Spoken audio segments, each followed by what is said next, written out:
مفسرین نے اس میں جو لکھا ہے کہ اس کا مطلب یہ ہے کہ سبحوا سبحانن الذی اسری بعبدہ، لوگوں تسبیح بیان کرو اس ذات کی جو پاک ہے. تو رسول اللہ صلی اللہ علیہ وسلم نے تسبیح بیان کرنے کا حکم بھی دیا تھا. اسی لیے حدیث میں آیا ہے، صحیح بخاری کی بالکل آخری حدیث ہے، رسول اللہ صلی اللہ علیہ وسلم نے فرمایا کہ 2 جملے ایسے ہیں جو پڑھنے میں بڑے آسان ہیں، اور وہ تولتے ہوئے قیامت میں جب ان کو تولا جائے گا وزن میں تو بہت وزن ان کا نکلے گا، اور اللہ کو بہت پسند ہے وہ. اور آپ نے فرمایا یہ پڑھا کرو اس کو، اور وہ ہے سبحان اللہ و بحمدہ اور سبحان اللہ العظیم. یہ دونوں جملے رسول اللہ صلی اللہ علیہ وسلم نے پڑھنے کی تلقین کی.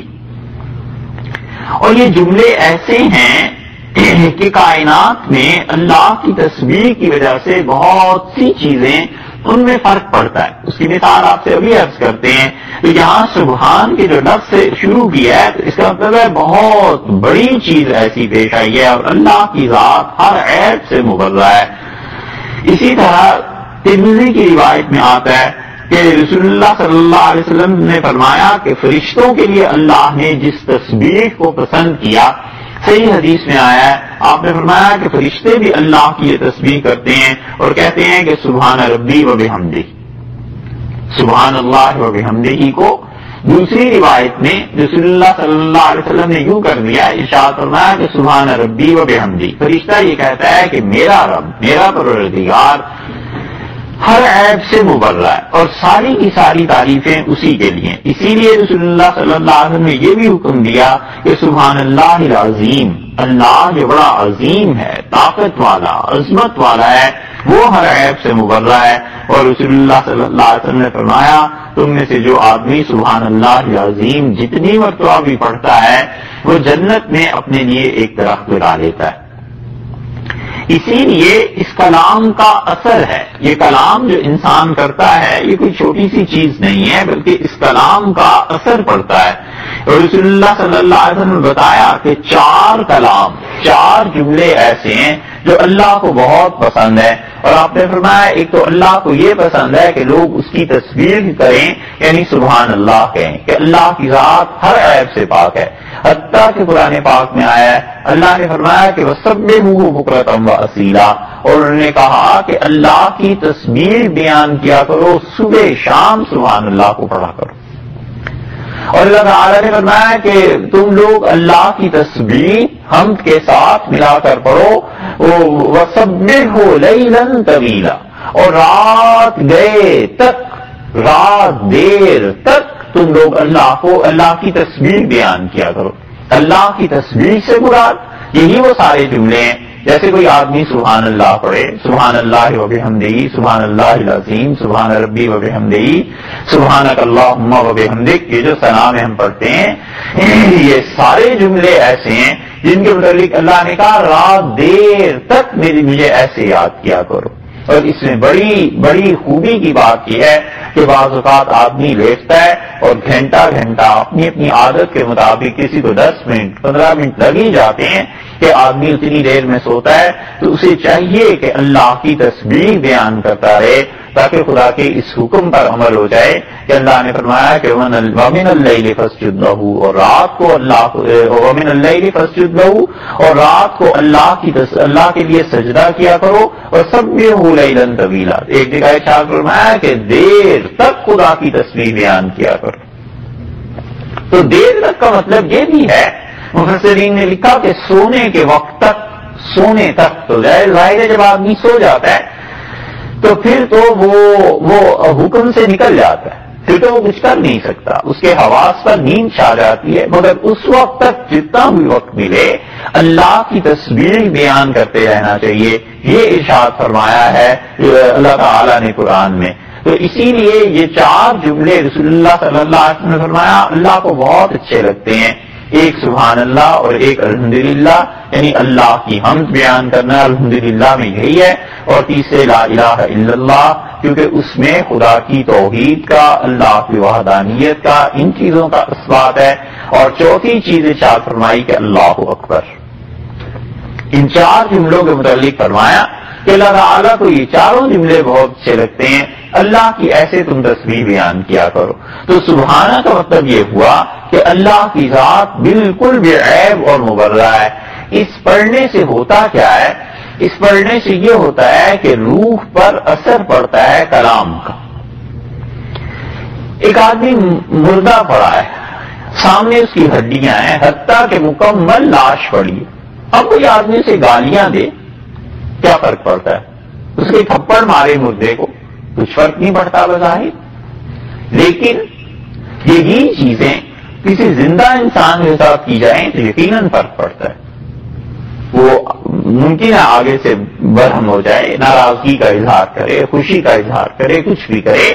اس کلام کا اثر پڑتا ہے جا کر روح پر، اور روح انسان کی وہ گناہ کے اثر کو بھی قبول کرتی ہے، نیکی کے اثر کو بھی قبول کرتی ہے. تو اس لیے جو جملے ہیں نا اللہ کی تسبیح حمد و ثنا کے، اس سے انسان کی روح کو پاکیزگی حاصل ہوتی ہے، حتیٰ کہ روح کو غذا حاصل ہوتی ہے. روح اپنی قوت اس سے پاتی ہے، اور روح کی قوت اور روح کی طاقت وہ جسم کی طاقت سے بہت زیادہ ہوا کرتی ہے. اسی لیے حکم یہی ہے کہ ہمیشہ خدا کو یاد کرتا رہے تاکہ اس کی روح اندر سے مر نہ جائے. روح بیمار ہو جاتی ہے جب انسان گناہ کرتا ہے، ہوتے ہوتے حتیٰ کہ روح کی موت واقع ہو جاتی ہے، اور پھر انسان کسی دنیا کی نیکی میں حصہ نہیں لے سکتا. اور اعوذ باللہ پھر کوئی بھی شر جب شیطان اس کے سامنے اور اس کا نفس رکھتا ہے، پھر وہ اس میں اپنا حصہ ضرور ڈالتا ہے. وگرنہ اس روح کو غذا کی ضرورت ہوتی ہے. روح کو غذا شر سے دی جائے یا روح کو غذا خیر سے دی جائے، یہ انسان کا اپنا مسئلہ ہے. کوئی آدمی روح کو غذا دیتا ہے گناہ کر کے، تو اپنی روح کو ناپاک چیزوں سے پال رہا ہے، اور پھر اللہ اسے پاک کرے گا کسی دن جب خدا کے پاس پہنچے گا. اور ایک آدمی اپنی روح کو پال رہا ہے اچھی چیزوں سے، تو اس انسان کو اس اچھی چیزوں کی وجہ سے اس کی روح اللہ کے ہاں پاک پہنچے گی. اسی لیے آپ دیکھیے جسم کمزور ہوتا چلا جاتا ہے اور روح کا اثر بڑھتا جاتا ہے، حتیٰ کہ آدمی موت کے کنارے پر پہنچ گیا. اب بے ہوش ہوتے ہیں بہت سے مریض، بہت سے ایسے ہیں جو جان کنی کی حالت میں ہوتے ہیں، بہت سے ایسے ہوتے ہیں جنہیں خبر ہی نہیں ہوتی دنیا میں کیا ہے، بس ایک سانس چل رہا ہے. حدیث میں آیا ہے کہ اقرؤ یاسین علی موتاکم، اپنے اس مردے کے پاس سورہ یاسین کو پڑھو. اس کی وجہ یہ ہے کہ اس انسان کا جسم غافل ہوا ہے، روح تو غافل نہیں ہوئی. روح پہ تو بھی کچھ اثر نہیں ہے. اس روح کو تو غذا چاہیے نا. اس روح کی غذا یہ ہے کہ خدا کا کلام اس پر پڑھو تاکہ اس کی روح کو سکون ملے، اس کی روح کو اطمینان ملے جب وہ اللہ کے ہاں جائے. اسی صورت میں آگے چل کے جہاں یہودیوں نے باتیں پوچھی ہیں اس میں سے یہ بھی آتا ہے کہ یہ سألونک عن الروح، اور یہ آپ سے روح کے بارے میں سوال کرتے ہیں کہ روح کی حقیقت کیا ہے. پھر اللہ تعالیٰ نے وہیں اس کا جواب دیا ہے، وہیں انشاءاللہ اس کی تشریح بھی عرض کریں گے. تو یہ روح کو غذا چاہیے، اور اسی لیے یہ روح کو غذا کس سے ملتی ہے؟ وہ کھانے پینے کی چیزوں سے کم اور کلام سے زیادہ ملتی ہے.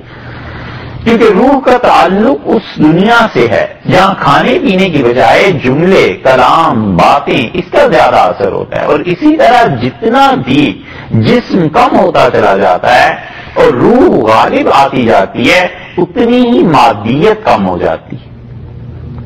میٹیریلسٹک ورلڈ ہے، اور اس مادی دنیا میں جسم کا تعلق ہے مادے کے ساتھ، اور روح جتنی غالب آتی جاتی ہے اتنا انسان کو جسمانی تعلقات اور عوارض کم پیش آتے ہیں.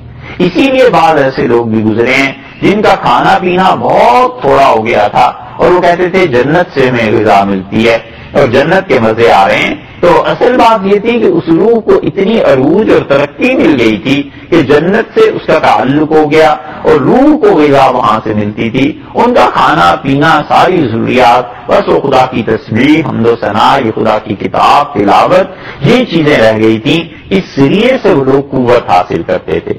اسی لیے حدیث میں آیا ہے، آپ غور کریں اس سے عیسیٰ علیہ السلام پہ، تو اللہ تعالیٰ نے فرمایا روح من، وہ اللہ کی طرف سے ایک روح تھی جو دنیا میں بھیجی گئی. ایک جگہ فرمایا عیسیٰ علیہ السلام کلمہ، وہ اللہ کا کلام تھے.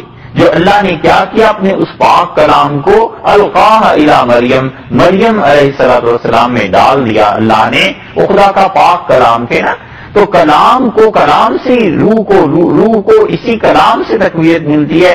اسی وجہ سے اس حدیث میں آیا ہے، رسول اللہ صلی اللہ علیہ وسلم نے فرمایا کہ جب بیت المقدس میں لڑائی ہوگی اسرائیل میں، تو ایک وقت ایسا آئے گا کہ حضرت عیسیٰ علیہ السلام وہ ایک قلعے میں بیٹھے ہوں گے اور کچھ مسلمان بھی ان کے ساتھ ہوں گے، اور آپ نے فرمایا پھر کھانا نہیں ملے گا کسی کو بھی، اور بہت شدید کھانے کی تنگی ہو جائے گی، یہاں تک کہ اس زمانے میں جو بھی سکہ چل رہا ہوگا بہت اس کی گراں قیمت ہوگی. اور فرمایا کہ ایک سر بیل کا، گائے کا ایک سر جو ہے وہ 200 میں ملے گا اور 100 روپے میں ملے گا، جو بھی اس وقت اس کی کرنسی ہوگی اس ملک میں. اور پھر رسول اللہ صلی اللہ علیہ وسلم سے پوچھا گیا کہ اللہ کے رسول جب کھانا نہیں ملے گا لوگ زندہ کیسے رہیں گے؟ تو آپ نے فرمایا عیسیٰ علیہ السلام جس چیز سے اب زندہ ہیں اسی سے وہ اب اس وقت بھی زندہ رہیں گے، یعنی اللہ کی تسبیح سے. آپ نے فرمایا جو فرشتے تسبیح اللہ کی پڑھتے ہیں، یعنی سبحان اللہ و بحمدہ یا سبحان ربی و بحمدہ سبحان اللہ العظیم، اس قسم کے جملے جو فرشتے کہتے ہیں ان کی غذا ہے. آپ نے فرمایا عیسیٰ علیہ السلام کی غذا بھی اس زمانے میں ہی ہوگی اور باقی مسلمانوں کی بھی، یعنی اللہ کے اس پاک کلام کی برکت سے ان لوگوں کی زندگیاں قائم رہیں گی. تو کلام کا اتنا اثر ہوتا ہے انسان کی روح پہ، اسی لیے صوفیہ اللہ کے ذکر پہ جو اتنا زور دیتے ہیں نا، وہ اسی لیے ہوتا ہے کہ انسان کی روح پاک ہو جائے، تو پھر وہ روح میں جو تقاضے ہوتے ہیں انسان کا جسم پھر اس کے بعد انہی کی تعمیل، انہی کی پیروی کرتا ہے.